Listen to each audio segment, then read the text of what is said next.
जय श्री राधे कृष्ण। आप सभी का आपके अपने YouTube चैनल में बहुत बहुत स्वागत है। आइए सुनते हैं पौष मास शुक्ल पक्ष विनायक गणेश चतुर्थी व्रत की कथा।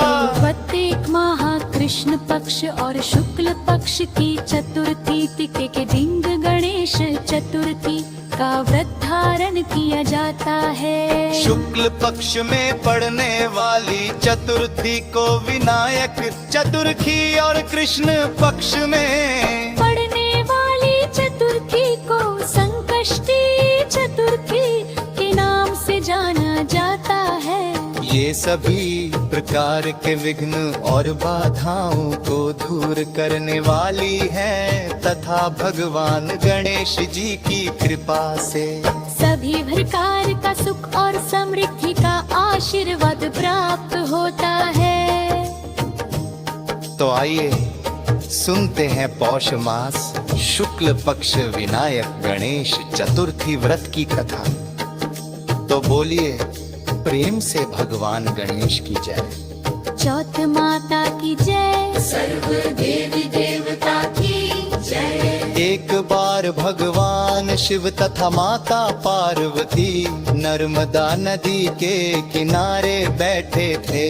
वहाँ पर माता पार्वती ने भगवान शिव से समय व्यतीत करने के लिए चौपड़ खेल खेलने को कहा। भगवान शिव चौपर खेलने के लिए तैयार हो गए, परंतु इस खेल में हार जीत का फैसला कौन करेगा, यह प्रश्न उनके समक्ष उठा।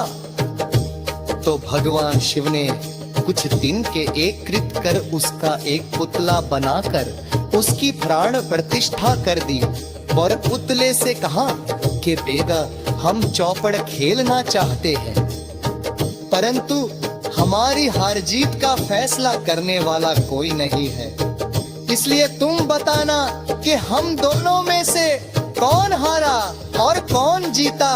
इसके बाद भगवान शिव और माता पार्वती का चौपड़ खेल आरंभ हो गया। यह खेल करीब 3 बार खेला गया और संयोग से तीनों बार माता पार्वती ही जीत गई।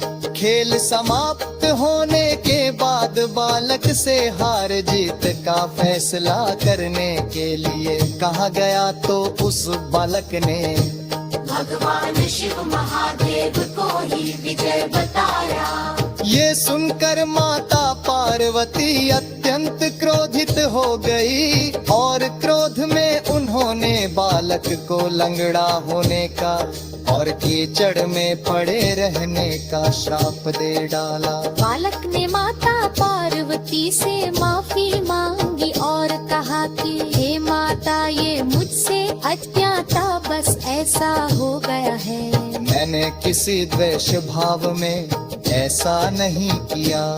बालक के द्वारा क्षमा याचना मांगने पर माता ने कहा कि यहाँ गणेश पूजन के लिए नाग कन्याएं आएंगी, उनके कहे अनुसार तुम गणेश जी का व्रत करो, ऐसा करने से तुम मुझे प्राप्त कर पाओगे। ये कहकर माता पार्वती शिव के साथ कैलाश पर्वत पर चली गई।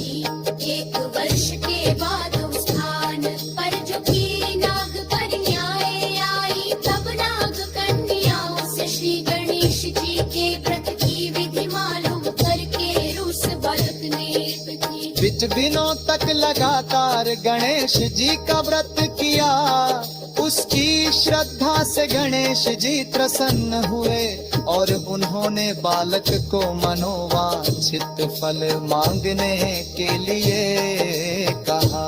उस पर बालक ने कहा कि हे विनायक, हे विघ्नहर्ता गणेश, मुझ में इतनी शक्ति दीजिए कि मैं अपने पैरों पर चलकर अपने माता पिता के साथ कैलाश पर्वत पहुंच सकूं वे। ये देख कर प्रसन्न हो तब बालक को वरदान देकर भगवान गणेश जी वहां से अंतर्ध्य हो गए। इसके बाद वह बालक कैलाश पर्वत पहुंच गया और कैलाश पर्वत पहुंचने की कथा उसने भगवान शिव जी को सुनाई। चौपर खेल वाले दिन से ही माता पार्वती जी भगवान शिव जी से विमुख हो गई थी। अत देवी के रुष्ट होने पर भगवान शिव ने भी बालक के बगाए अनुसार दिक से दिनों तक श्री गणेश जी द्वार किया और इस व्रत के प्रभाव से माता पार्वती के मन से भगवान शिव के लिए जो नाराजगी थी वो समाप्त हो गई। तब यह व्रत अधिक भगवान शंकर ने माता पार्वती को बतलाई।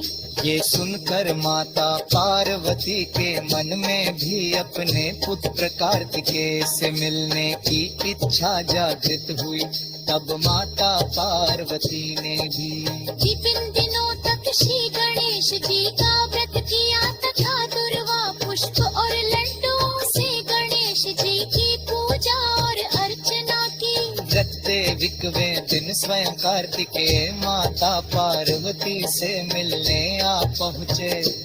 उस दिन से श्री गणेश चतुर्थी का यह व्रत समस्त मनोकामना की पूर्ति करने वाला व्रत माना जाने लगा। इस भगवागढ़ में से मनुष्य के सारे कष्ट दूर हो जाते हैं। मनुष्य को समझते सुख सुविधारे के नाके होते हैं। तो बोलिए प्रेम से भगवान गणेश की जय।